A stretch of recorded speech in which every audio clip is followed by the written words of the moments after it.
Please be aware that True Crime by the Book may discuss topics, share opinions, and use language that could be disturbing or offensive to some listeners. Listener discretion is advised.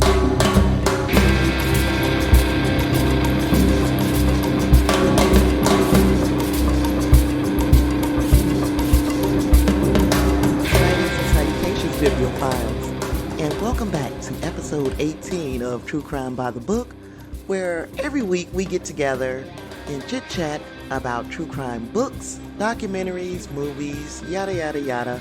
I am the librarian, Tasha Pierce, yada yada yada, but at this stage of the game, you know who I am.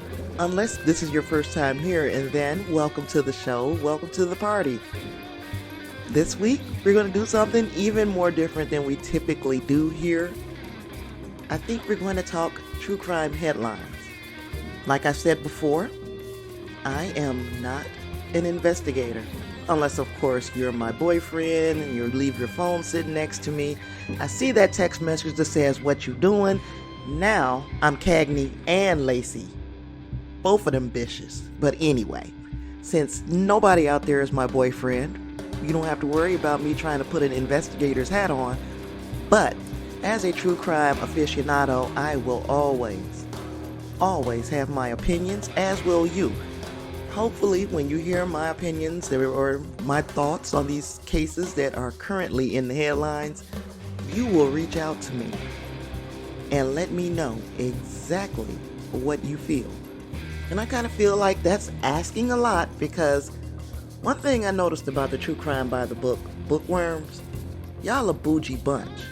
You guys are a bougie ass bunch of people. I reach out on social media regularly, just wanting somebody to talk to, and none of you bitches respond. Now,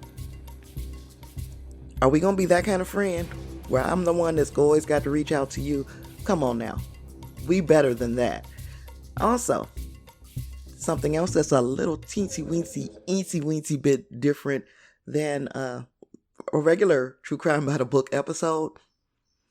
I'm imbibing in some festivities over here. I've got some libations sitting here. So if I sound a little comfortable, that is because I'm sitting here and I'm really in chill mode. This whole coronavirus pandemic at this point is showing us what it means to be part of a global community. Because every country, every continent has been touched by this pandemic. I'm thinking maybe not Antarctica, but that's a whole different show for a whole different day about why we are not allowed in Antarctica. I'm not going into it today. However, these cases that we're going to discuss today, they require me to sit down with a nice Bud Light lime and sip and chit chat like the old friends that we are at this point. So without further ado, we're going to jump into today's episode.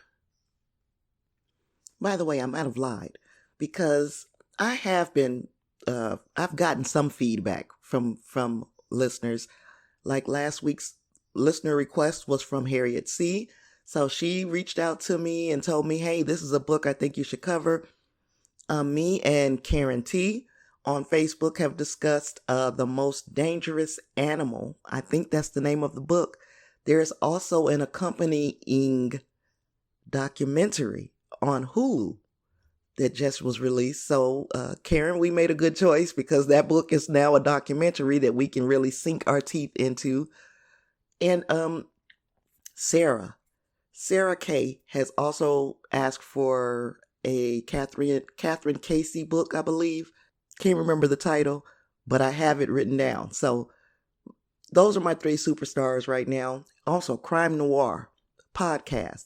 And she focuses specifically on people of color. She recommended a book as well, and it is about a boxer. I can't remember the title. This is why I'm so glad I write things down, because I don't remember shit. But anywho, this week we're discussing true crime stories that have been dominating the headlines. And again, most of us have opinions on these cases, but my goal today is to review what we know so far. Just like every other case I break down, I will share my thoughts as well. Please note that all of the parties are innocent until proven guilty. And if I was seated on a jury and presented evidence that would lead to reasonable doubt, I believe I would be able to vote accordingly. And I hope the same goes for the members of my audience. Don't get married to a theory. Don't get married to a theory until it becomes a fact, okay? So, the first case I'd like to talk about is Gannon Stauch. Now, for those who don't know, Gannon is an 11-year-old Colorado boy who has been missing since January 27th, 2020. He was reported missing to the police by his stepmother, Letitia Stauch. And in her statement to law enforcement, she said her stepson left home sometime between 3:15 and 4 o'clock to visit a friend. He didn't return. Now, for some reason, Gannon was referred to as a juvenile runaway until his status was changed to missing and endangered on January 30th. So on the 27th, when she reported him missing, they said he was a runaway. On the 30th, they said missing and endangered. And at this point, the sheriff's office asked for the public's help with providing info that could assist in locating the child. Between January 30th and February 3rd, online rumors began circulating about Letitia. Now, the chatter caught her attention and she made a public statement addressing the rumors that she was somehow involved in Gannon's disappearance. She said, "I took care of Gannon for the last 2 years in our home. I would never, ever hurt this child. And I know there are some questions out there. That's up to the investigations when they end up letting you guys know. But I cooperated with them. We are going to find Gannon, and that's the main goal that we all have. I'm just ready for Gannon to come home." Now remember this line, I'm just ready for X to come home, because it is like right out of the I did something to this kid playbook. But we're going to move on.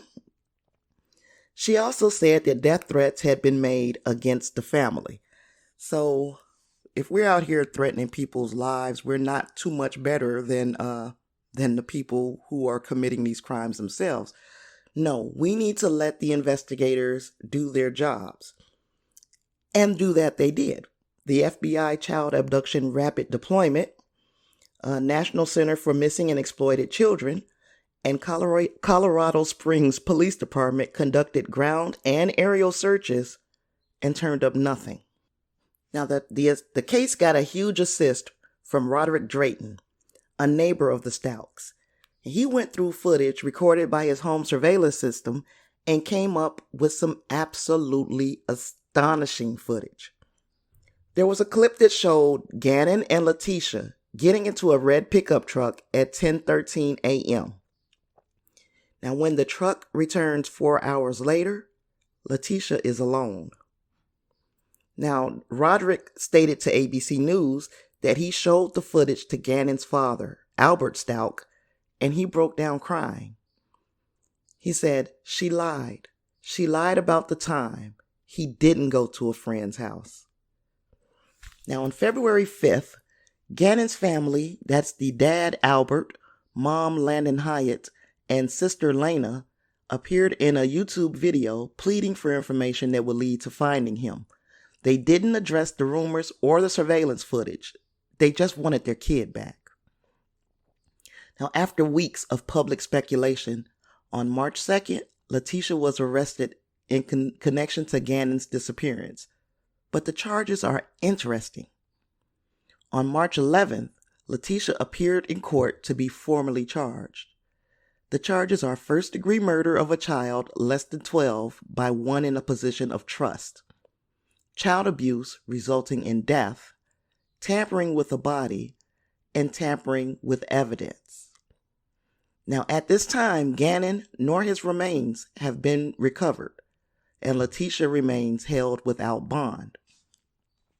There was also an update to the story that Albert Stalk, Gannon's father, plans on testifying against his now soon-to-be ex-wife because he has went ahead and filed divorce proceedings against her, which leads me to believe that he is privy to some information that lets him know that his wife definitely did something with this kid. Now, again, these are just theories. This is just speculation. This is not set in stone.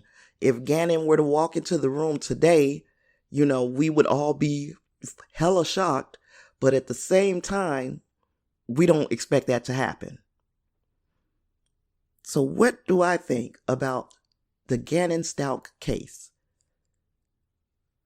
In a nutshell, I believe they got this bitch. She did something with this child. She leaves at 10 and comes back at 2, and there's no sign of him, but she says he left the house at 3. These things don't add up. It doesn't make sense. It doesn't smell right. And I believe the investigators are on the right track. I just hope that they don't go to court with a flimsy case. Because right now, the case itself, she looks suspicious as hell. But we don't even have a body. We don't know that there's DNA or anything that is connecting her to his murder. So right now, that's a petri dish for reasonable doubt. That's how reasonable doubt is made. So hopefully they're building a strong case and that they are still looking for the remains of Gannon-Stalk or for Gannon-Stalk to return home. Tell me what you think. Whenever you get a chance, let me know what you think. The next case I want to dive into is that of Evelyn Boswell, the 15-month-old missing Tennessee girl. Now this one will give you Kaylee Anthony vibes. Little Evelyn was last seen on December 10th, but wasn't reported missing until February 18th. An Amber Alert was issued on February 19th after her grandfather called Tennessee's Department of Children's Services to report that he hadn't seen her for 2 months.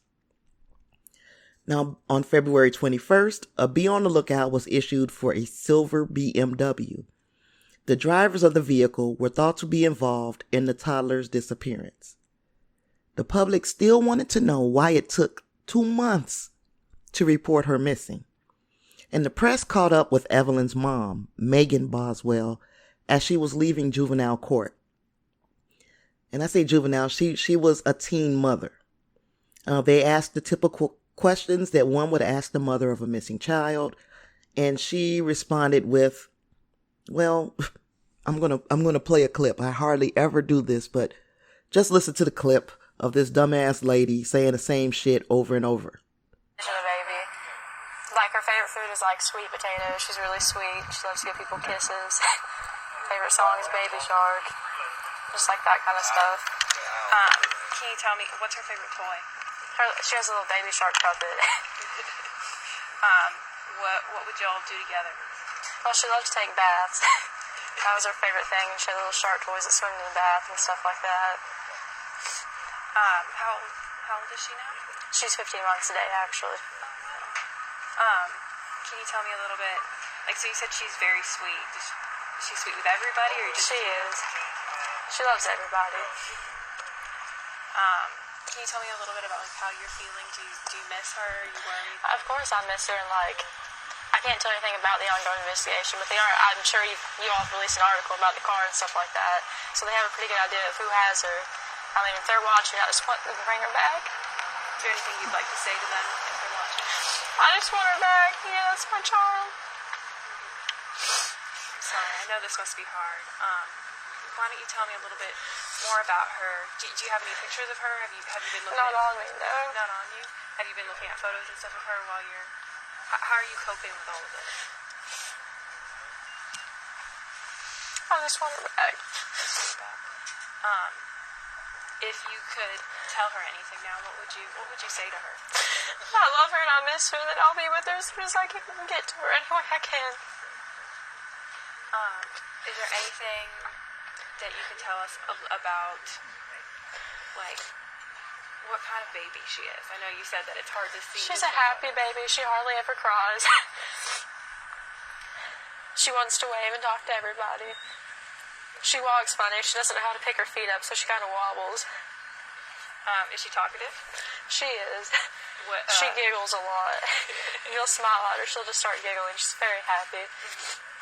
And, so you said she is talkative. Is full sentences? Like, what milestones has she met? Like, is she a smart little girl? She is. She hit every milestone early. She can almost say I love you. She's not fully got to sentences yet, but she does say a lot of words. You must be so proud of her. I am. When Baby Shark plays, she tries to, like, dance with them and sing it. You said that's her favorite song. Do you do the puppet with her a lot? And I know all of this is very hard. Can you tell me, like, how you're feeling? I just want her back. That's all I want. Are you feeling worried or anything along those lines? Yeah. Can you tell me about that at all? Well, the reason I didn't report it or anything is because I knew the person who had her, and I didn't want them to run away with her. And as soon as they thought anything was going on, they just kind of vanished. So I'm just worried about, like where they're at, what they're doing with her at this point in time. So you do know who has her? You do. Can you tell us who that is, or you don't? I can't release anything further about that. I'm sure they will at the press conference, but further than that, I can't say anything. And so you do know who has her. Are you worried about her safety? Well, now I am, because they won't answer phone calls. They've just kind of disappeared. What is it like to? I'm assuming that you trusted this person. How has this trust been broken? What's been going on with that? It has definitely been broken after this. Have you spoken to her father at all during this process? Are you having any support from him or from your family? Yeah, my grandma's very supportive. She always is. That's good. But you haven't spoken to him at all? Mm-mm. When was the last time you saw her? In December. In December? Okay. And what was that last day like? Was it a good day? I think it was around Christmas, right? Can you tell me about that? It was a good day. She had a little pink bow in her hair and a little Puma tracksuit on. It was hot pink. And I know that you're hoping that she'll be returned shortly. Is there anything that you'd like to say to the person or people that have her that you think they should hear from you? They should just bring her back. They always say, what's going on, and, they need to bring her back home. Mm-hmm. And you said that you trusted this person. So when did you realize that trust might have been broken? Well, when they just kind of took off and wouldn't answer anybody. Around when was that? Whenever this whole thing started. Okay, all right. And can you tell me a little bit more about how you're feeling? I know all of this is scary and everything. It is. I just want her back. Mm-hmm. That's all I can think about. Is just get her back. Is there anything the community can do to help you? No. Other than look for her. I know they released the car information and the tag number and stuff like that. Just any leads at all, they need to call so we can go check them out. Try to find her. Has anyone have you gotten any information from the community that's been helpful, or you just kind of been listening? I don't really know. They've all been looking at leads and stuff like that. Note that she is saying she last saw her baby the day after Christmas. But I'm going to stick with the original timeline of December 11th because I don't trust a goddamn thing this girl is saying. Meanwhile, in Wilkes County, North Carolina, authorities caught up to that BMW. Seems that it was stolen. Now, the occupants of said vehicle were Evelyn's grandma, Angela Boswell, and her boyfriend, William McLeod. Unfortunately, they didn't have Evelyn with them. Shit is getting convoluted, right? Now, after appearing in court in North Carolina, they got extradited back to Tennessee. Next, we got Megan Boswell once again speaking to the media. She says that she's pregnant, so she can't take a polygraph test because that's the law in Sullivan County. You don't give a pregnant woman a polygraph test. Turns out nobody asked her to take a polygraph test. That same day, Megan was arrested by the Sullivan County Sheriff's Office for false reporting. Now, when the media made inquiries as to whether there were pregnant inmates in custody at the Sullivan County Jail, there were none listed. So apparently, Megan was lying to get out of being asked for a polygraph. And that takes us to February 28th. At this point, the search is still on for the baby. There have been no sightings of the child while her mom and grandma are locked up. You would expect somebody to bring this child and be like, here she is, where everybody's looking, I'm so sorry. But no, that did not happen. We see that Grandma Angela bonds out of jail, and we see a flurry of court appearances over the following days. William and Angela for theft, Megan for false reporting. Now, during all of this, Angela thanks the public for their help in searching for Evelyn, and then later on, her boyfriend William bonds out. On March 6th, the remains of Evelyn Boswell were found at Megan's father's home. Yes, the same grandfather that reported her missing in the first place. Now, the cause of death is unknown and the autopsy was sealed. It's been reported that along with the baby, authorities found diapers and toys that were thought to have been Evelyn's. Reminder, there have been no arrests in connection to the death of Evelyn Boswell. Everyone involved is presumed innocent until proven guilty in a court of law. Of course, in the court of Tasha, all these bitches had something to do with it. Each and every one of these bitches, and I'm talking bitches, Angela, Megan, Angela's boyfriend. Hell, I think it was very vindictive and spiteful to put the baby on the grandfather's property. That is disgusting. And then, okay, wherever you dump this baby, you put her toys and her diapers. It's like you threw her away, period. Everything that would remind you of her was thrown away like garbage. And that's exactly what should happen if we find out that Megan, Angela, and William either perpetrated or assisted in covering up the death of a 15-month-old baby. And she was just as cute as she could be. And possibly, who knows? We may find out the grandfather has something to do with it. This is why it's very important for us not to get married to a theory. But I'm telling you, these bitches got to pay if they did it.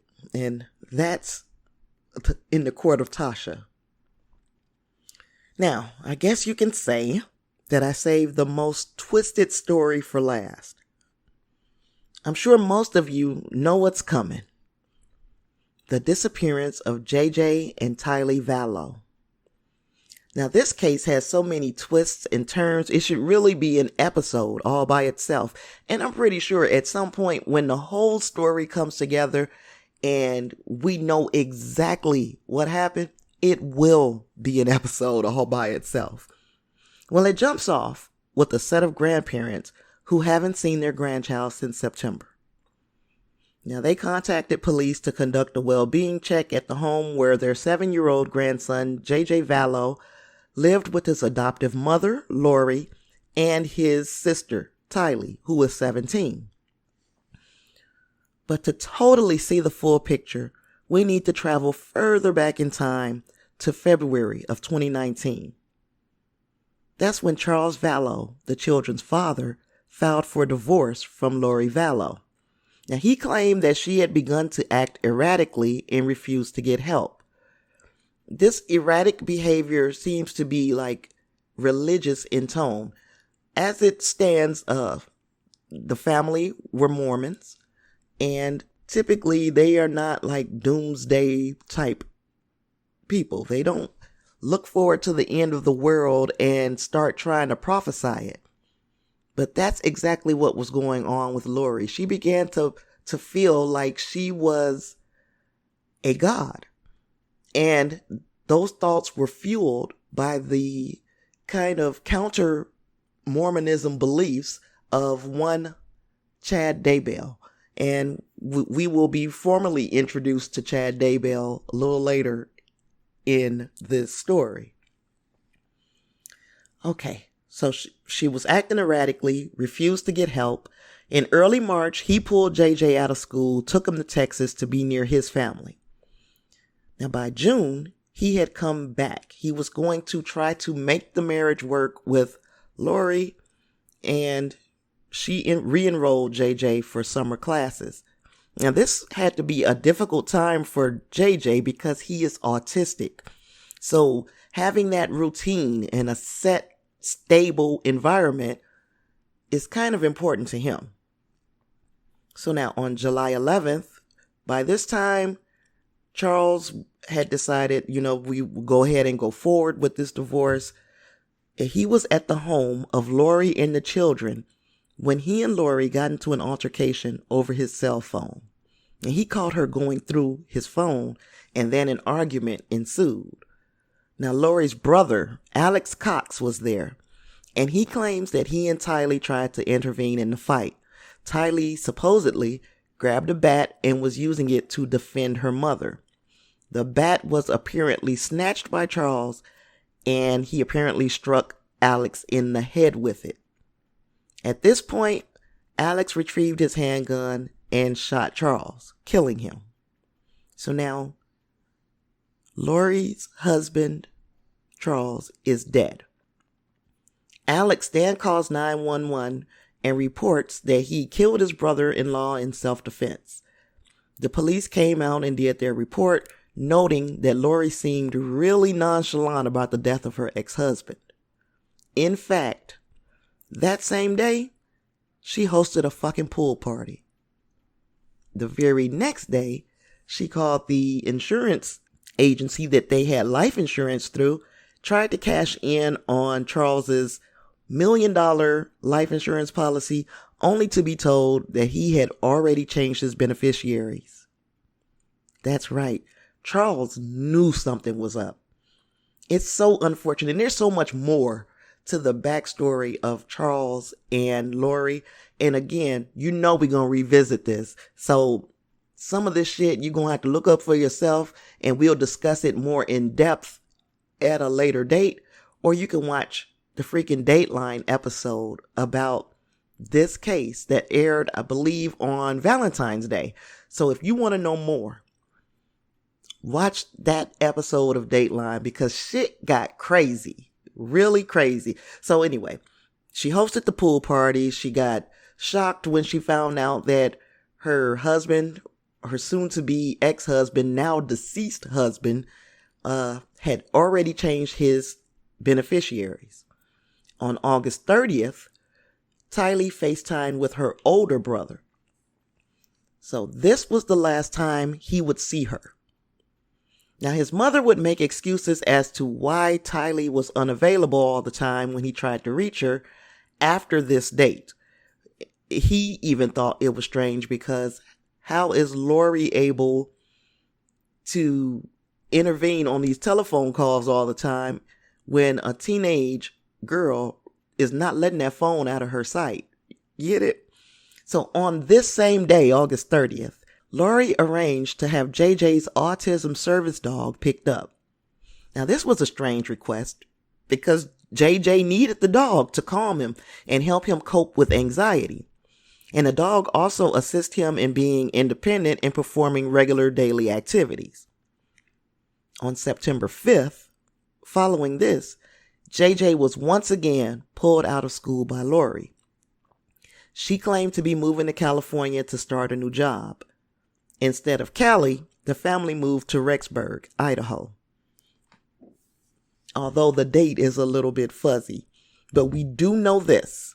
We know that Tylee was alive on September 8th, 2019, because a photo of the family was taken at Yellowstone National Park.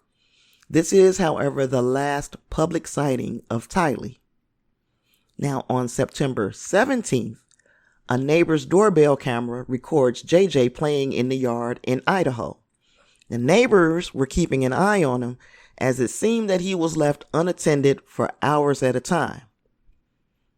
So where's Tylee? Because Tylee would be watching him if she were present. So on September 19th, Lori gets wind that the neighbors are feeling a little antsy about this child being left at home all the time, so she hires a babysitter. Now, JJ attended school in Idaho for the last time on September 23rd. By the 24th, Lori had told the babysitter her services were no longer needed and also told the school that she would be homeschooling JJ. Now, I'm going to stop here. We got to have some better checks and balances in place. I shouldn't be able to just pick the phone up and call you and say, hey, I'm going to homeschool my kid from now on. You guys will never see him again. Because that's how these parents, ridiculous, crazy ass parents, be disappearing these damn kids.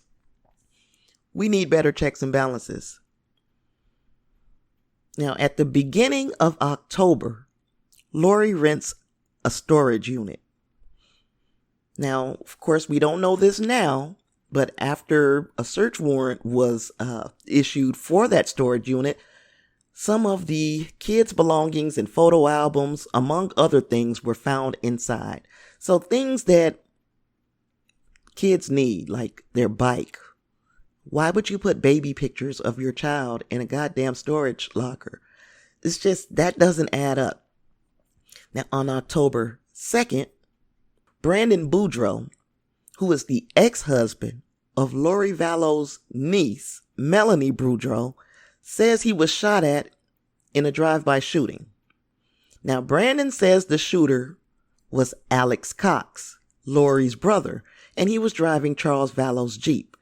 Oh, I'm sorry. Why would Alex want to kill Melanie's husband, ex-husband?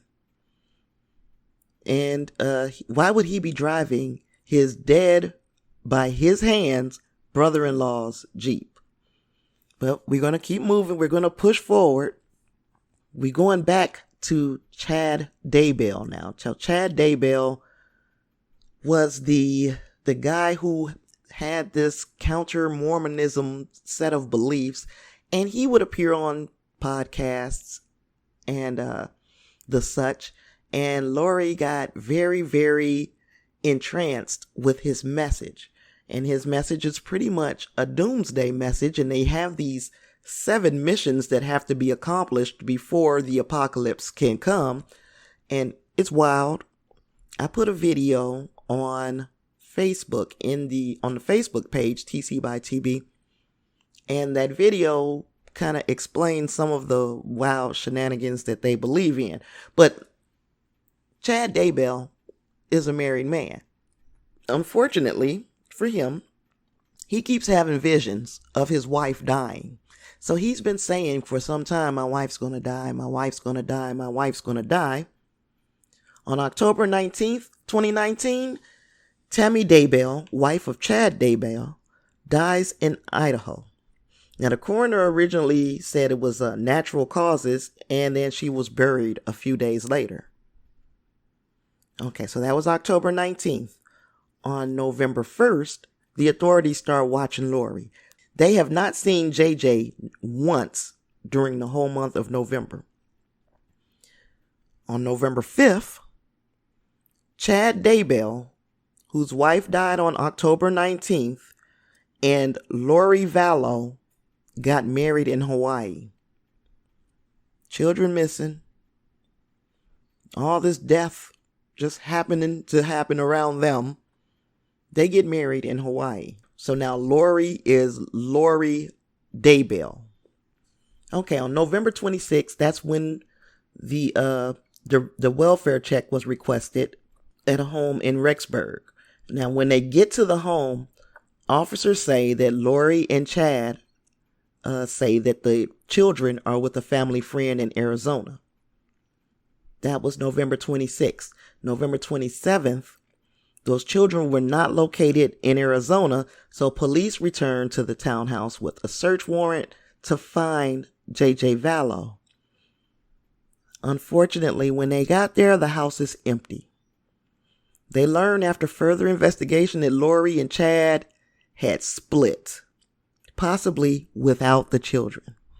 So police also search other homes in Rexburg looking for the kids, and then this is when they checked the storage unit that Lori had rented.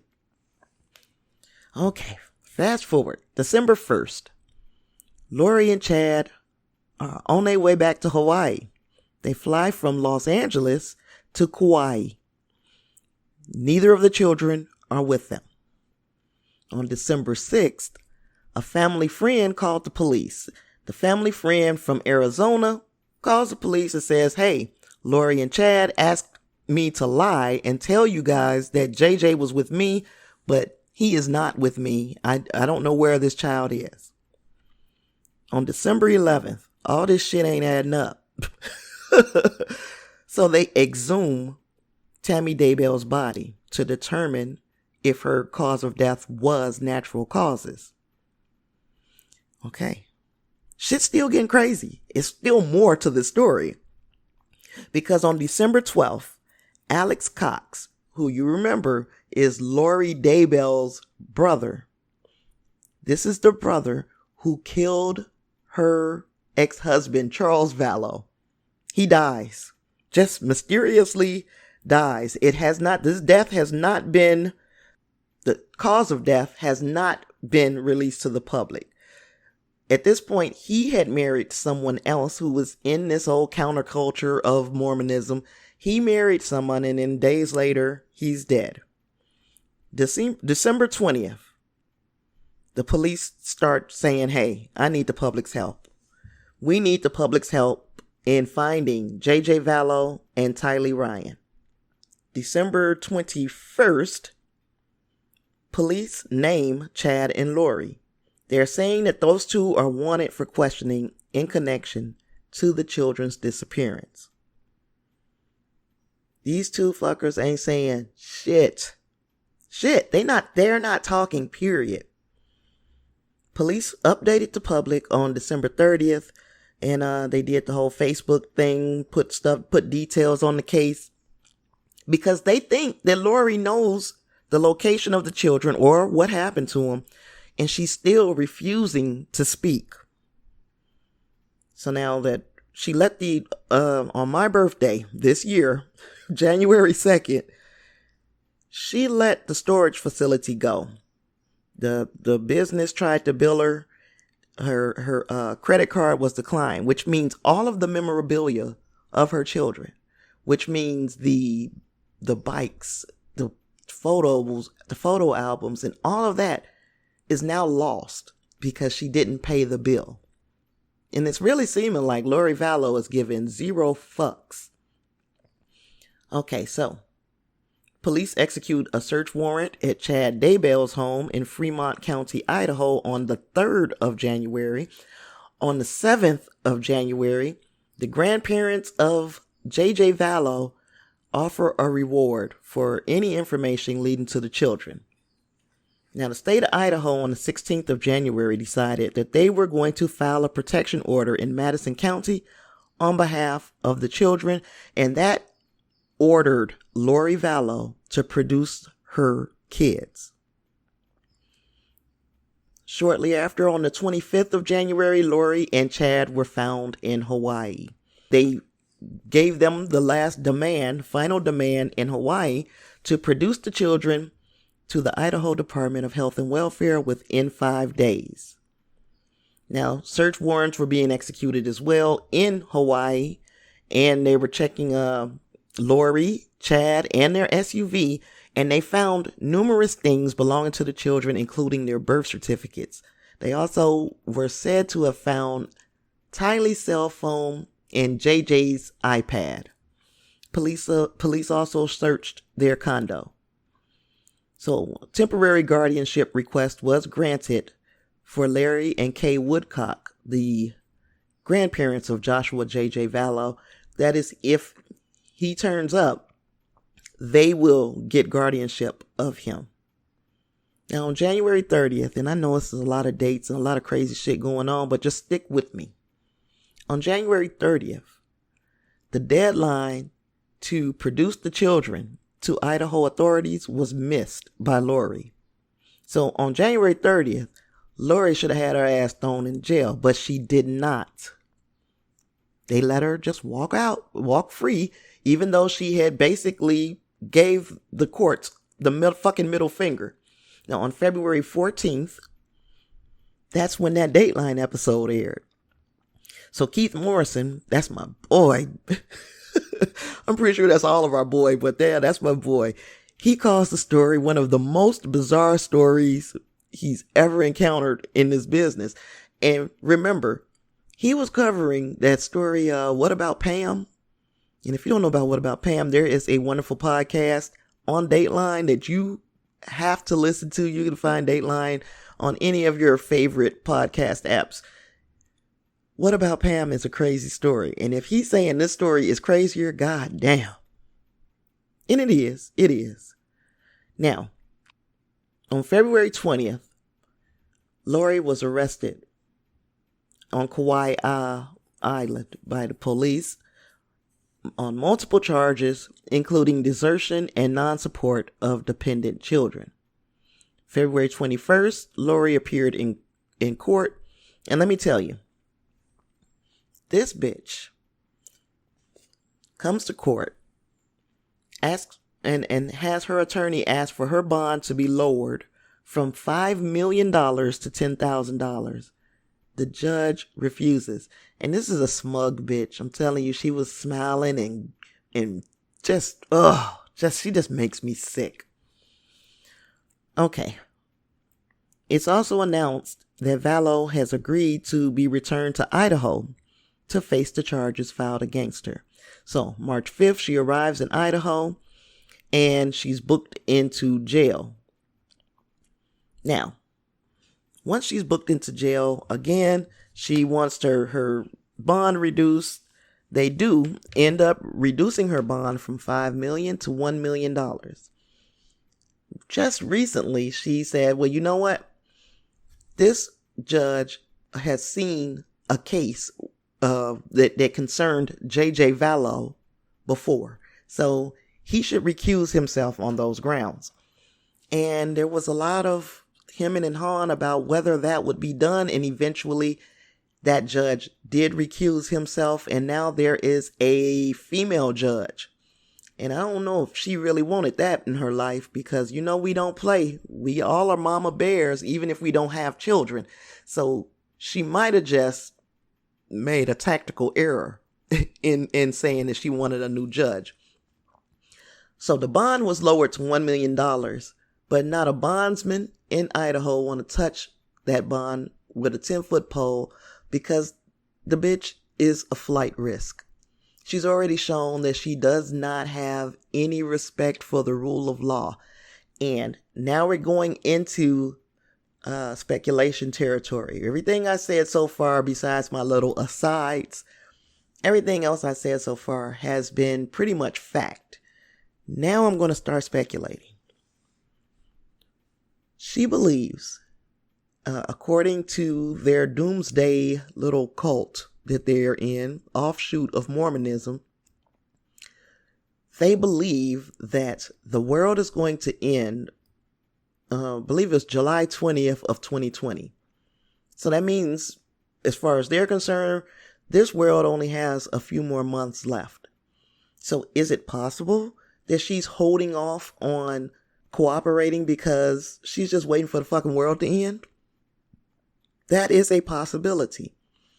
But my understanding of this group is that they are also trying to set up like a settlement, what they call a white camp, which sounds really, really, really, really racist.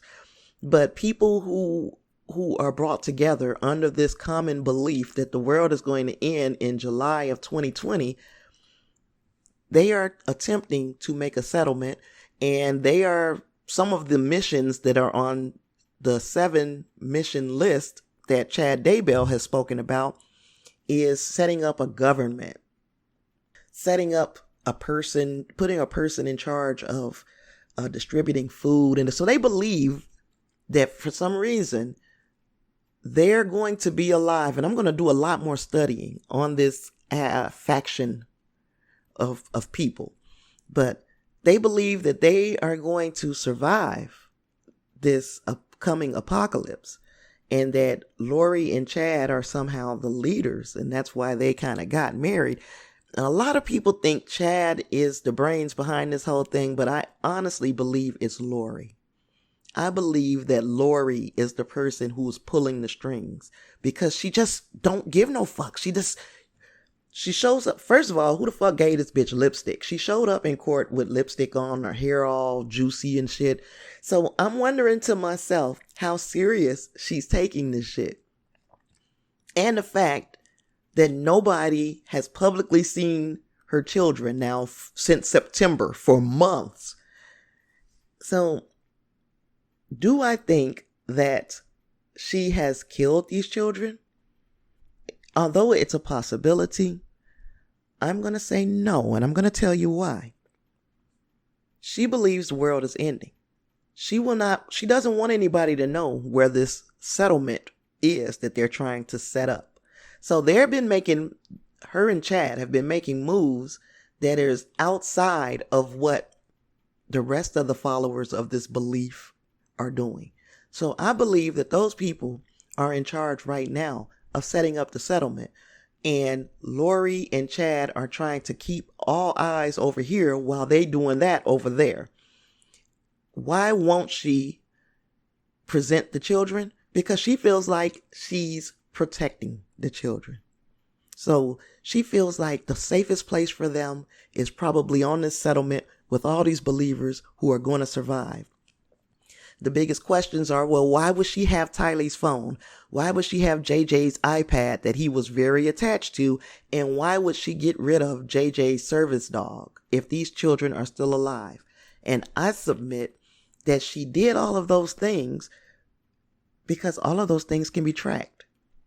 And one thing you can't do, especially with a 17-year-old, is keep them from turning their location on and being found if they want to be found. I don't believe that those kids are there willingly. I believe they are there against their will. The little boy, JJ, he might not be as willful about leaving as maybe Tylee would, which is why she can't have anything that would be able to communicate to the outside world. I also believe the same thing for the dog. Those service dogs are very, very expensive dogs. They have a job, they serve a function, and I'm pretty sure that they are chipped. And if somebody was to look for the dog, they would find them if the dog was with them. I do believe those kids are still alive. I hope that I am correct. So, tell me, what do you think? First case, the Gannon Stout case, I told you, I think they got the right person for that. Second case, the Evelyn Boswell case, I truly believe that the mother of Evelyn Megan, her grandmother Angela, grandmother's boyfriend William, all covenants, they all have some knowledge of what happened to poor baby Gallo. And last but not least, the Gallo case, I believe she was alive and being held on some type of compound waiting for the end of the world. What do you think?